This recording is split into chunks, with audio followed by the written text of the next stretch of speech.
As many of you are aware, the Aisha and Muhammad Hijab secret misyar marriage ordeal has gone deeper than any of us could have imagined. At first, it seemed like it was a cut and dry case. Muhammad Hijab had a secret misyar marriage where he used Aisha, then dumped her after doing a bait and switch marriage. After the nikah, the conditions changed from a marriage that was supposed to last to a temporary misyar marriage that Aisha says she didn't agree to. Since then, countless channels have released what they consider to be their evidence of Aisha's wrongdoing, Hijab's wrongdoing, and even Salman's wrongdoing from behind veils.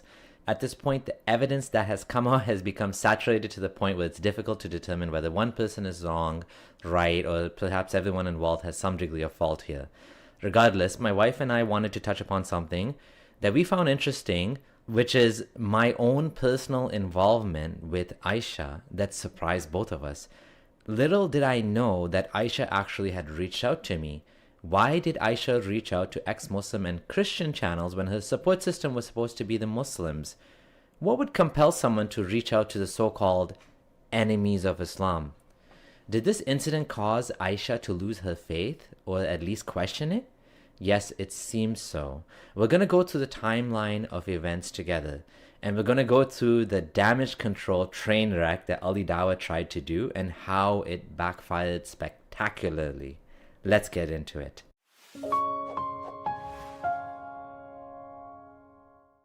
Aisha's Twitter account. I have wanted to talk about this topic ever since I saw the Ali Dawah video about meeting Muhammad Hijab's secret misyar wife. When Muhammad Hijab reposted our video about this whole debacle on Twitter, asking how my husband had access to texts that no one else did, I kind of laughed, to be really honest with you. These texts didn't come from some secret vault of information. They were public and easy to find. We are not secret agents for Israel, in case you were wondering, guys. When Ali Dawah released this video and started talking about Aisha being in cahoots with the enemies of Islam, I was like, oh God, are they going to pull some weird stunt and say that my husband has something to do with this? Well, Ali Dawah did mention my husband, but not in the way that I thought he was going to. So you can see here that Aisha apparently had a Twitter account where she's commenting on my husband's posts. She follows my husband and David Wood, which I found interesting. When I saw this, I wondered what it was about my husband that made her follow him. I mean, we have been collaborating and we covered the topic of misyar marriage a while ago. We have been talking about a lot of women's issues in Islam as well, so maybe that was it? Was she searching for videos about misyar and found our content relatable? I don't know, but I can only guess and theorize here, right? Also, this entire time, even when this drama started unfolding and becoming public, I had zero awareness of her account, her comments, and reaching out to my husband. When I saw this in Ali Dawah's video, this was all 100% new to me, and I realized this had to be discussed. Little pause here. If you're enjoying our collaborations on these topics, we have much more where that's coming from. So subscribe now and give a thumbs up if you're enjoying this content, as it helps a lot. Now, I don't go through my husband's social media and look at his stuff. I don't stalk his pages. I don't look for anything like this. So I'm speaking about this for the very first time. This is new to you? Well, guess what? This is new to me as well. I have no idea who was commenting on his page saying what, but my husband brought up something to me, and then I remembered what he was talking about. Back when my husband did a video about Wissam Sharif being arrested, he received a comment on that video from Aisha being very vague about the wrongdoing of a prominent Muslim and needing his help. I remember him showing this to me and talking to me about this, but I just brushed it off. In this case, he didn't follow up. He didn't comment. I didn't comment.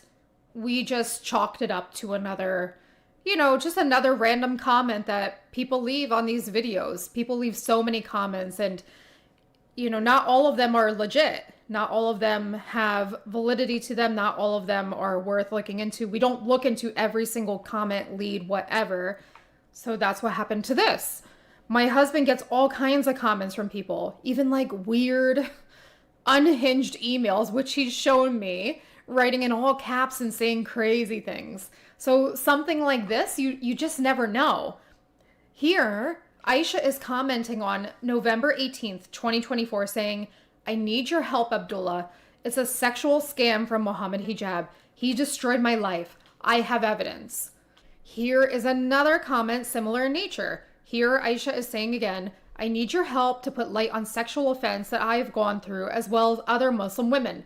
It's something Mohammed Hijab has done. Scholars established his guilt and decided no actions will be done to avoid fitna. Please allow me to reach out to you for help. Here is another one where she says, I need your help exposing Mohammed Hijab's hidden sexual crimes. I reached out to scholars. They simply told me to forgive him. I have evidence. How do I contact you? In retrospect, my husband regrets not replying to her because it was clear this was a real story and there was something there. But we're glad that she went to Salman behind veils who dealt with it properly. Let's take a step back for a second and ask, what do her texts say about Aisha's state of mind? I'm going to give you my take, okay? Remember, now this is just a theory. This is a theory based on my understanding of what motivated her behavior. That's what I want to get to the bottom of. The motivation behind the behavior. Simply a theory. Let's forget these black and white takes that she's a enemy of Islam, like Muslims are saying. What would motivate someone to contact ex-Muslims when they have such a big community of scholars and imams, people of knowledge? Let's look at this screenshot for a moment, okay? Where are the clues within this message as to why she would contact ex-Muslims? Do you see what I see? Okay, let me tell you. Aisha said 100 scholars got involved and they all covered him up. That's it. If you want to understand the motivation behind her behavior, can we really blame her for reaching out to people like us to help her? I can understand where she's coming from. She felt as though everyone in her community had failed her. What Aisha is looking for here is someone to listen, to understand, validate her pain and upset in this situation. To me, this says that she had every single door shut on her face by Muslims. So she's come to people like us to hear her out. Now, let's look at this from a human perspective, not Muslim versus ex-Muslim's perspective, purely a human in distress. If our needs for safety, compassion, love, and care are not being met by our own community, we are going to start looking outside of that for help.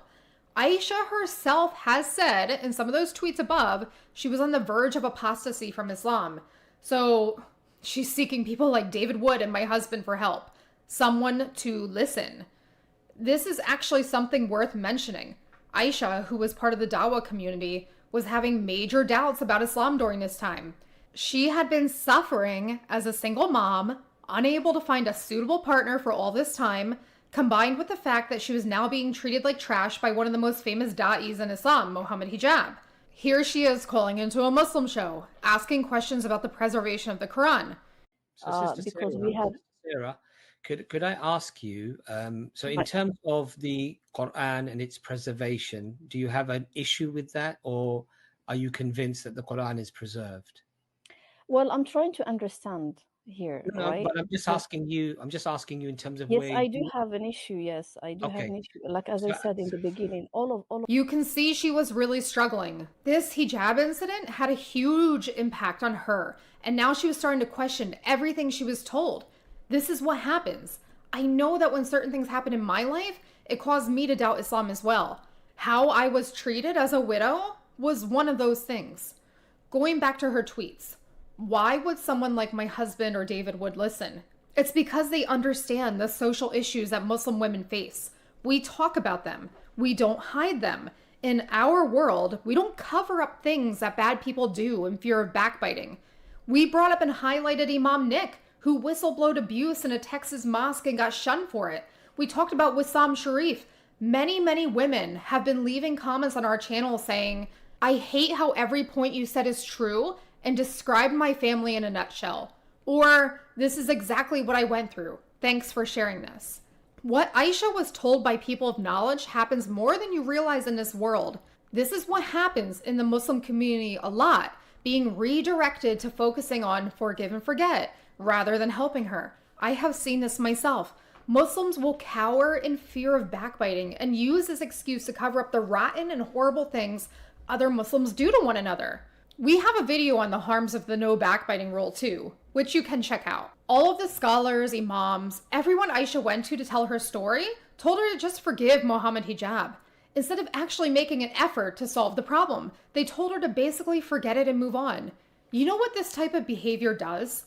All it does is enable bad people to continue treating others poorly. It simply gives permission for those harming others to continue doing harm. It gives me Scandal in the megachurch vibes. Like, there are some corrupt people in this system, this world, and everyone turns a blind eye. Muslim mom and her counselor friend spent an entire live stream talking shit about Aisha and how she should have just kept it a secret instead of exposing it. It's like you've seen a red flag and you've literally gone behind it. Oh yeah, let's laugh at her. Oh, ha ha ha. She saw a red flag and she went ahead. Who needs enemies when you have friends like this? Aisha's experience isn't an isolated case. This kind of betrayal and cover-up is baked into many Muslim communities, and I saw it firsthand. I noticed a lot of wrongdoing like this happening when I was in the Muslim community, and I recognized a problem. I never felt like it was socially acceptable to talk about these things outright, from the vibes Muslims gave me when you would bring these things up. People would start to behave in a weird way when you'd bring up the obvious problems happening around you. It's like Allahu Alam, this and that. Then you shut up, mind your own business. Basically, they say Allahu Alam, which means only Allah knows. So just forget it and leave it to Allah, instead of recognizing that something is wrong here. This is why these social issues in Islam go unchecked, and people outsource their support system to engaging with ex-Muslim content. When your community turns their back on you, or turns a blind eye to things that are wrong, you are going to become an apostate, like myself. And it's because of this cowardice and favoritism that scandals like hijabs can explode the way that they do. Now, let's talk about how the Dawah machine tried, and failed, to cover it up. Sometimes they'll say that, of course you guys want to bring up these things. You want to bash Islam no matter what. But let's see if this makes sense. As a Muslim, can you say anything bad about Islam? No. Can I, as an ex-Muslim, say something good about Islam if I want to? Of course I can.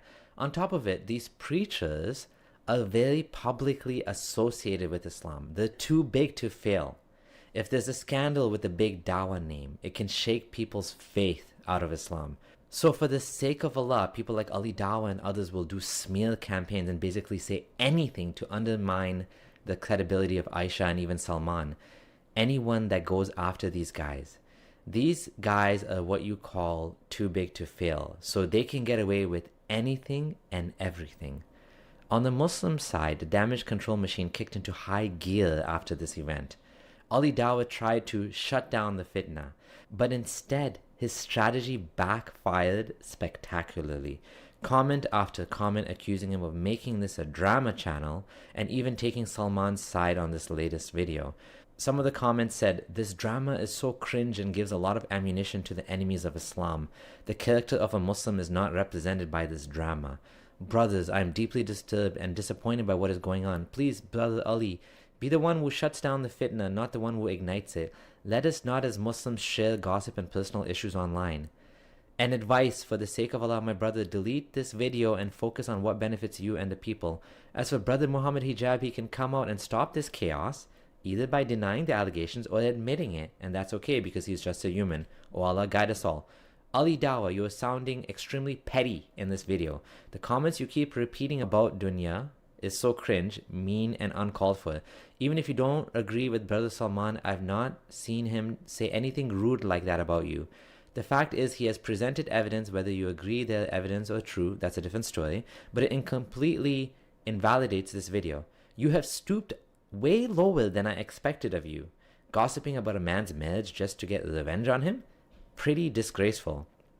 You all need to stop all this. It's become so disgusting. Another comment says, okay, fair enough, but here are the things that differ between the two cases. In Hijab's case, Salman and his friend did contact Hijab privately to seek confirmation and allow him to clear doubt. But as message chat evidence posted, Hijab totally being vile, even saying stuff that Muslims shouldn't. Only after that failed, then they brought this to public.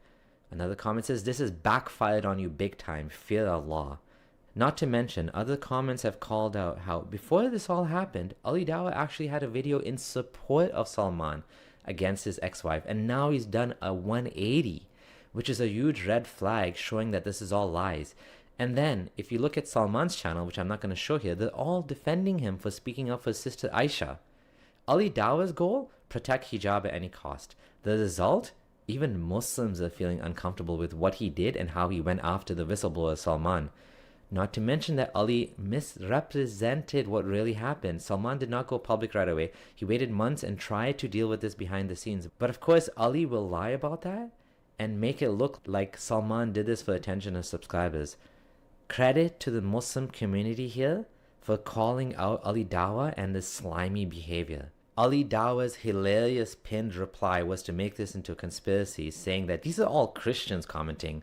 I know most comments are from Christians, but for those Muslims who were saying, oh, why are you exposing him? Oh, this is a drama channel. The unsubscribe button is there. Bye-bye. A man who accuses another and makes it public with no evidence is now tasting his own medicine and going crazy. Let him go more crazy. We are using his own standards against his ex-wife. It's as simple as that. Don't serve a dish you can't eat. This chapter closes here. The fact is that this is how the Dawah gang will operate. But ex-Muslims, we're free to say that Islam has some good things, even if they're there. Sure, we want to show people the bad sides of it so they can make an educated decision, but unlike believers, we can go either way in making an argument, whereas they could risk their iman by saying something against Islam. So the reality is, we're not as biased as they claimed we are, and they're actually quite biased. At the end of the day, what this whole saga shows is simple. When defending Islam is more important than the truth, the innocent get crushed. In conclusion, when your own community turns its back on you, you're forced to look elsewhere. Aisha's story is a warning, not just about hijab, but about the cracks in the Muslim leadership itself. The Muslim leadership and scholars failed Aisha. She had deep doubts in Islam and tried to resolve them. And in her hardest times, she went to others for help that were outside of her faith-based community, hoping for an ounce of validation that had been denied to her. She went to them for help first? Great, but no credit given. She went to non-Muslims for help? Awful. And that's the ugly reality. Loyalty to Islam matters more than justice for victims. Thanks for watching. If you like this video and want to join our community to support us and help us do more, join our Patreon. Link is below. And of course, if you made it to the end, your thumbs up would be most appreciated, and you know what to do. Subscribe and leave a comment. This is Mr. and Mrs. Friendly Ex-Muslim signing out.